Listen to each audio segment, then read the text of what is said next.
establish a hometown presence with all the advantages that that can imply for now and in the future. But I think there's something else as well. San Diego is a beautiful place, world-famous zoo, wonderful beaches. I checked the ads in the newspapers today. There were 29 of them for stage plays in the surrounding area, 5 more for dance and serious music concerts.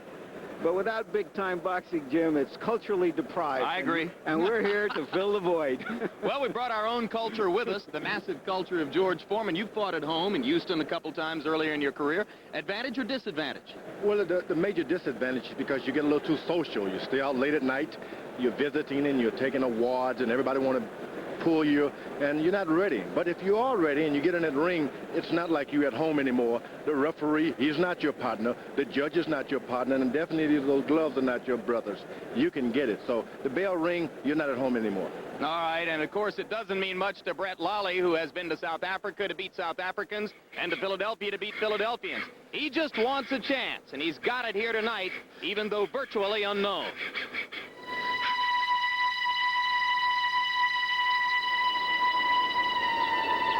Amid early morning fog, a boxer does his road work in the high altitude of Southern California's mountains, training hard for his first shot at a title. Highly ranked in his weight class, this fighter represents part of boxing's elite, one of its 40 or 50 best performers.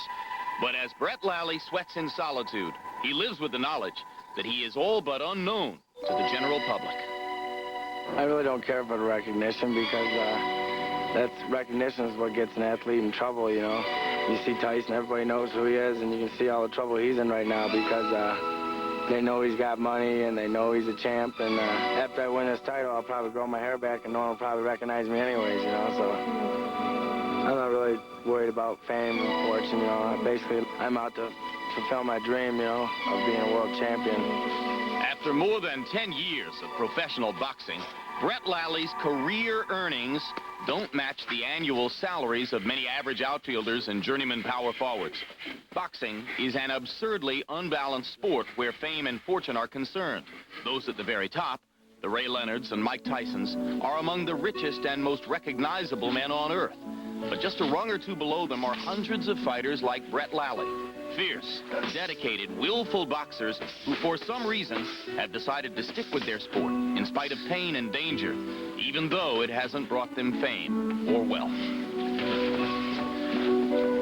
I love boxing, or I wouldn't be doing it, you know. I love to fight, and I'm a warrior. And I look forward to getting to the ring and hearing everyone cheer and all their eyes on me at one time, you know. There's no other sport like it as far as I'm concerned. Pain really is nothing to me, you know. I've had a lot of stitches, it's no big deal. But anybody that tells you they like to get cut up is lying to the teeth.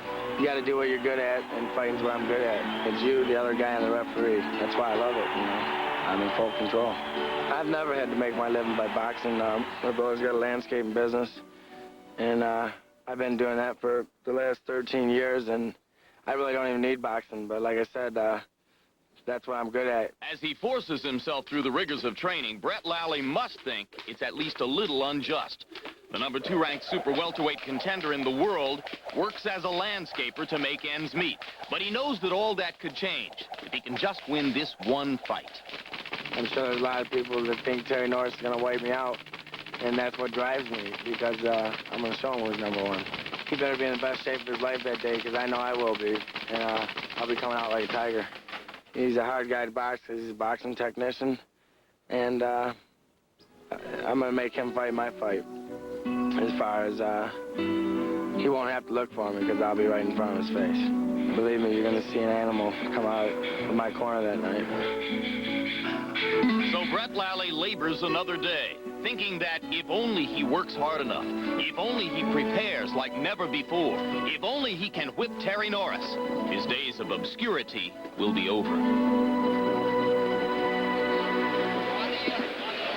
And we bring you back live to ringside, an expectant crowd now waiting for both fighters to enter the ring. It is but a short distance from the dressing rooms here at the San Diego Sports Arena to the ring. So let's get to it right now. Bad to the Bone is the music that accompanies Westland, Michigan's Brett Lally.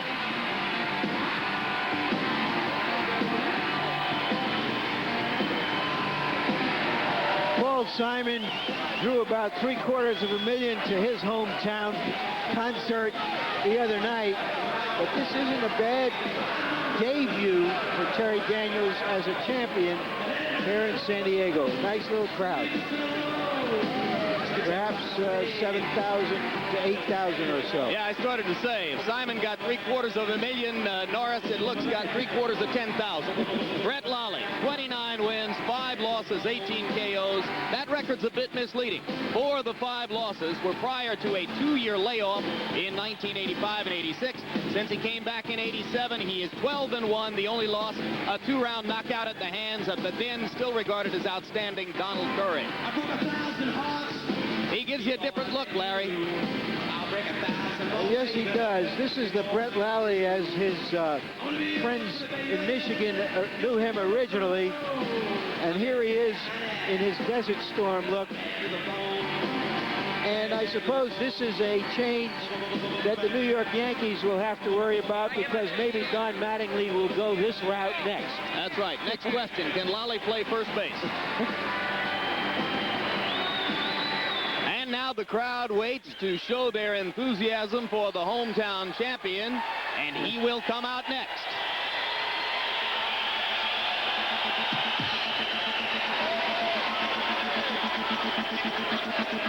Of course, his biggest accomplishment hasn't been mentioned yet. In a title defense earlier this year, this is the man who apparently retired once and for all, the great Sugar Ray Leonard. And perhaps Donald Curry as well. He's been moved very cleverly by his management against fighters still famous, but no longer at their peaks. Brett Lally and terrible Terry Norris will fight tonight using the rules of the World Boxing Council and the California State Athletic Commission. 3 judges will score the fight on a 10-point must system. There is no standing 8 count, no 3 knockdown rule, and you can be saved by the bell in the last round only. And right now, let's go up to the ring announcer, Jimmy Lennon Jr., for the pre-fight introductions.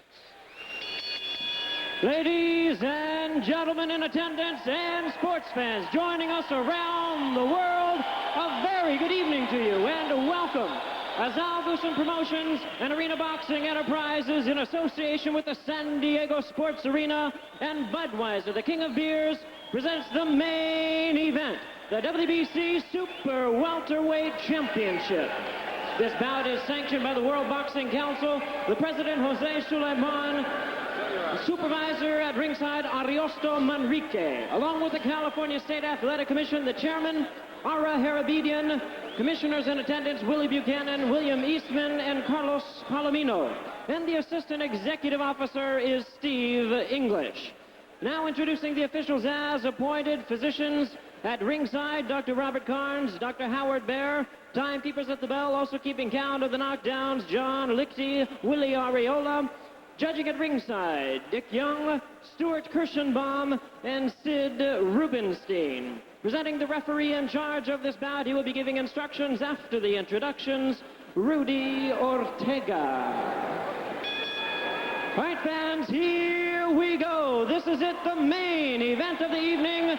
12 rounds of boxing for the WBC Super Welterweight Championship of the World. Introducing to you first the challenger. On my right, he is fighting out of the blue corner. He is wearing red trunks with white trim, hailing from Westland, Michigan. His weight is an even 154 pounds. His record, 29 wins, 5 losses, 18 wins by way of knockout. He is the NABF champion, who is ranked the #2 super welterweight in the world by the WBC. They call him the Irish Hawk, Brett Lally.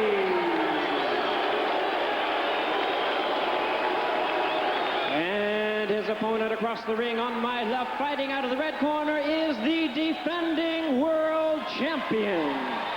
He enters the ring wearing white trunks with red trim, and he is fighting out of and representing the First Fighter Squadron in Campo, California. His weight is already 153 pounds with a record 28 wins, 3 losses, losses, 15 wins by way of knockout. Introducing the WBC Super Welterweight Champion of the World, known as Terrible Terry Norris.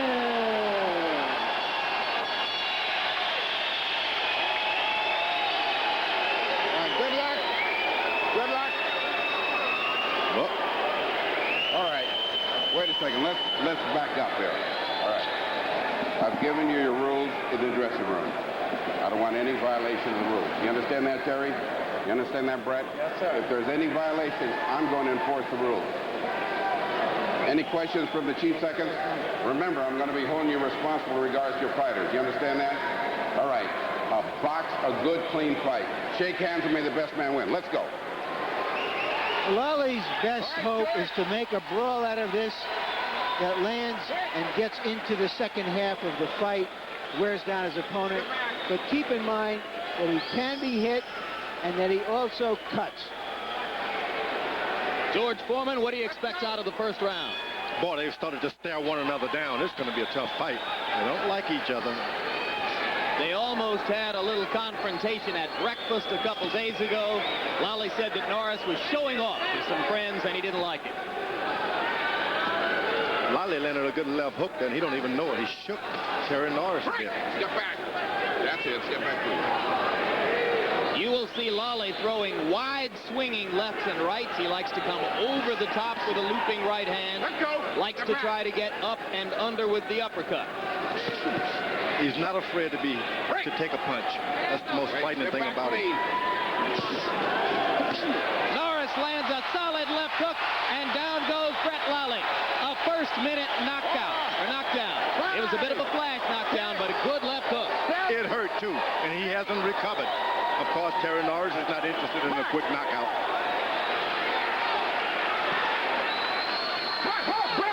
Step back. Wait, step back.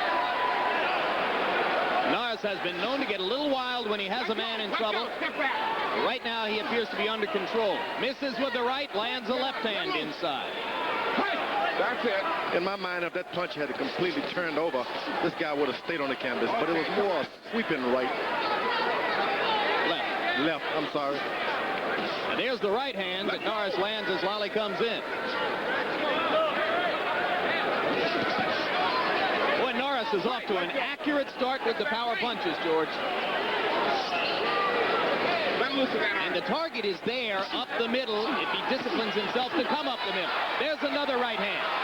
Like I said earlier, if he would only invest in turning those punches over, the fight could have been over on the first knockdown. Right.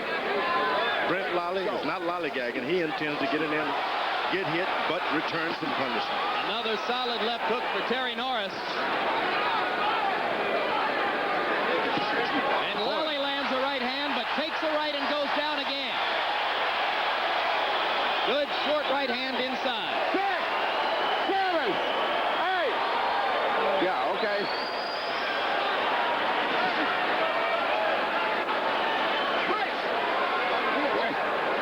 Break when I tell you to break.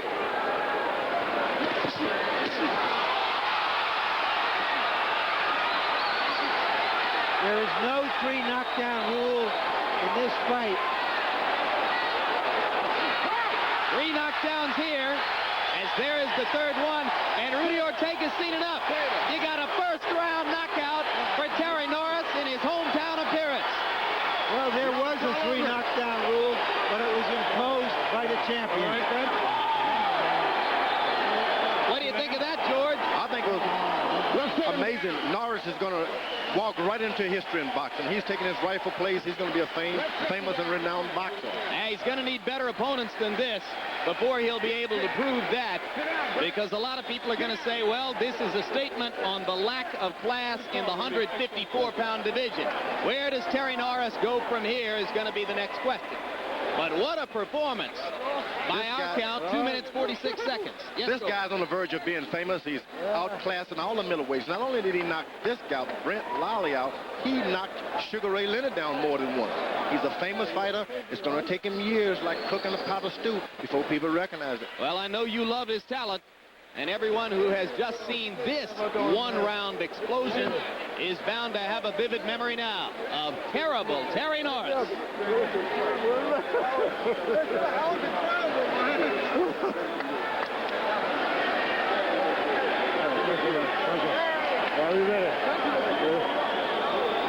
All right, George Foreman, let's take a look at the very first knockdown. Watch the left hand. There's that sweeping hand.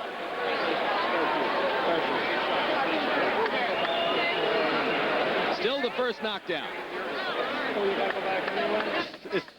It sweeps him. Like I said, if he would just turn this thing over, he would not have gotten up. All right, Lally failed to protect himself there as they broke apart after contact. You saw the journeyman fighter dropping the right hand and making it easy for Terry Norris. Now, I don't think Lally ever really got his feet under him again. Not really, but you think about it, that's his style, to wade in. If he gets caught 2 or 3 times, it doesn't matter to him. This time, it cost him his chance to win the junior middleweight championship. The second knockdown came on a short right hand inside. Let's take a look at knockdown number 2, George. Norris is so quick. Of course, he got caught himself with one. He shut his eyes and started swinging. Lally was right there. It's not one of the opponents that you got to watch out for. Just throw. Another look at that second knockdown. Well, there were 2 punches, the left and the short right. And an impressive victory for Terry Norris. Don't count this guy as lack of opposition. He wanted to get in there and get a knockout. He told me earlier today he was going to knock Norris out. He shouldn't have approached the fight in that order. All right, that was knockdown number 2. Then there were only 20 seconds left in the round as Norris set up knockdown number 3. Which is the most devastating because he got hit and didn't even know he was hurt. At this point right now, he's hurt. He hasn't got his vision together, and that does it right there. Crunch to go with it. Solid right hand there by Norris. And then as they leaned against the ropes, Terry erupted with a left and the right, as you see.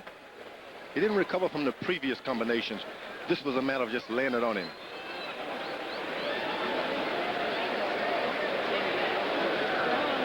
A guy with a haircut like that need not be knocked out in that fashion. You're embarrassed.